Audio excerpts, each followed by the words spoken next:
Barry Grossman is an international lawyer and joins us now from Bali, Indonesia. Barry, welcome. What's your take on this? Instagram is being used to exploit children, the most vulnerable in society, and yet it's getting away with it. Well, look, I'd back up a little bit. I think it's important to recognize that a lot of this terminology that's used is politically loaded. For example, human trafficking, sex abuse, child abuse. Um, these are all loaded terms, much in the same sense now that national security and terrorism are politically loaded terms. If state legislatures and for that matter, social media platforms were serious, they would stop splitting hairs and ban sexual content altogether from these platforms, as was the case, for example, when Facebook first started. But they don't want to do that. They want to split hairs, notwithstanding the variable community and legal standards which exist not just around the world, but within America itself in order to promote an agenda which seems like an honorable agenda, but on further thought requires considerable investigation. For example, if any child can turn on the television and listen to words, terminology that is sexually loaded, it ought not be a surprise to anybody that they'll also use it online. Now, the suggestion from the study is that most of these accounts that they're targeting seem to be run by children, but in fact, behind the scenes are run by adults. But there's no real explanation of how that conclusion is drawn. My own attitude is very simple. The relevant community and legal standards around the world vary greatly. They do in the United States. It's time simply to ban sexual content from social media platforms altogether. Problem solved.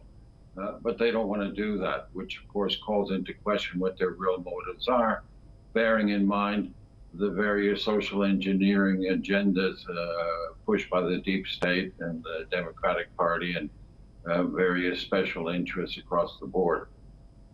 Just expanding a little further on that, Barry, on top of everything that you noted, we also know that nearly 500,000 accounts have been closed since January 2023 for violating child safety policy. That's a very disturbing number. Why hasn't Instagram and other social media platforms similar to Instagram not been shut down for this vile? Well, we live in a new era. I think I've made this point many times before. Free trade, the rule of law, everything's gone out the window. And the Atlantic world generally, and certainly the United States more particularly, have worked out that they can't compete in business with the rest of the world by enforcing the long-standing legislation about anti-competitive combinations and conduct. So these mega corporations that are in effect huge monopolies or oligopolies are encouraged to form and operate without any regulation whatsoever.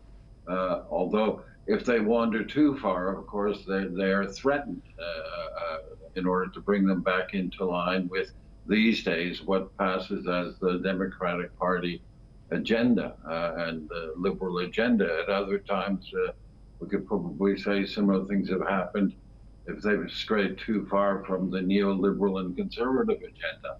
But let's be clear about this. The United States no longer cares about free trade or about enforcing its own laws or about regulating big business.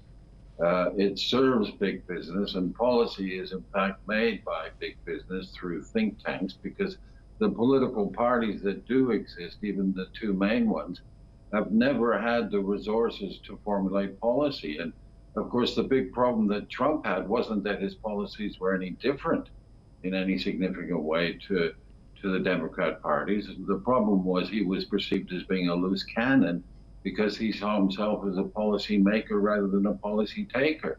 And they don't want that. They want a president who reads from a teleprompter what he's told to read, allowing for a very small range of choices, of course, to at least create the illusion that it's the executive that's calling the shots, but it's not.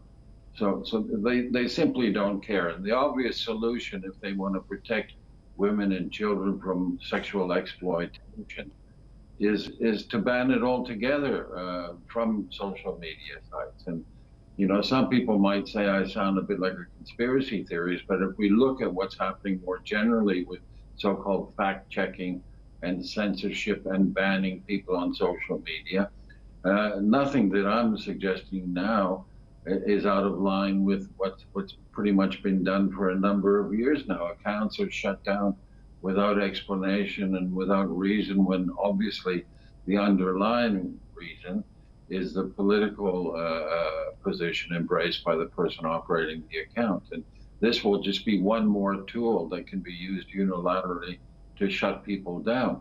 For example, I can remember early on in the days of Facebook, some of us posted some pictures of child victims of Israeli bombing and stuff, and children dying at sea as they tried to make the trip from Libya to Europe and washing up on the beach.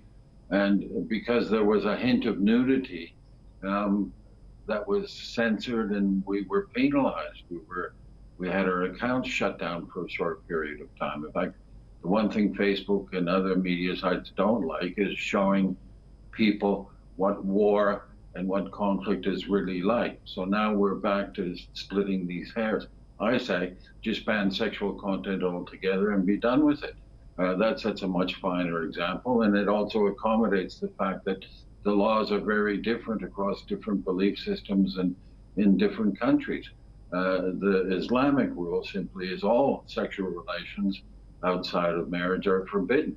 What the age of majority is for marriage and then for consummating the marriage might be a slightly different matter, but it's a different standard than the arbitrary standard that's set state by state in the United States, where in some states it's 16, in other states it's 18, some places it's even younger than that. There's still states where it's legal to have sex with animals. So this approach of splitting hairs is not really going to serve anyone, least of all young children who are being exploited. It's only going to serve the censors to provide yet another tool to shut down genuine political debate.